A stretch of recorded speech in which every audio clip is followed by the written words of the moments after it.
Esther Rossi y el de mi compañero Joaquín Rucci. Somos alumnos de segundo año B, que en taller estamos trabajando por proyectos.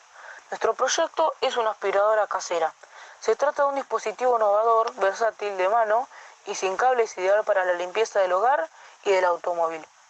La idea principal de este proyecto se basa en la comodidad, practicidad y en garantizar la limpieza en lugares difíciles de llegar, accediendo a los mismos con mayor facilidad gracias a su pequeño tamaño.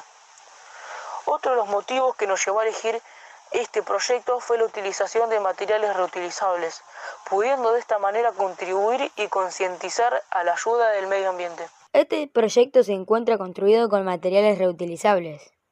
Está diseñado en base a una carcasa de una botella plástica descartable de 2 litros.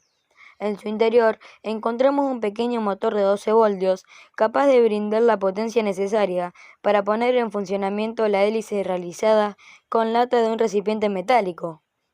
También encontramos en su interior un filtro lavable confeccionado con tela mallada y alambre, sujetado a la botella con cinta doble cara. Para la succión encontramos en la punta de la botella un tubo corrugado que a su vez posee una estrecha boquilla que ofrece un excelente rendimiento.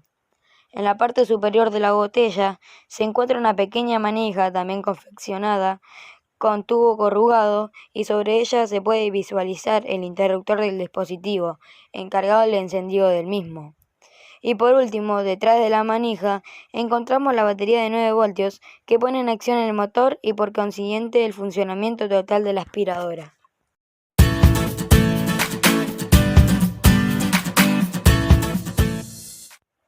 Bueno, en nombre de mi compañero y de quien les habla, queríamos agradecerle muchísimo su tiempo y atención. Gracias, hasta pronto.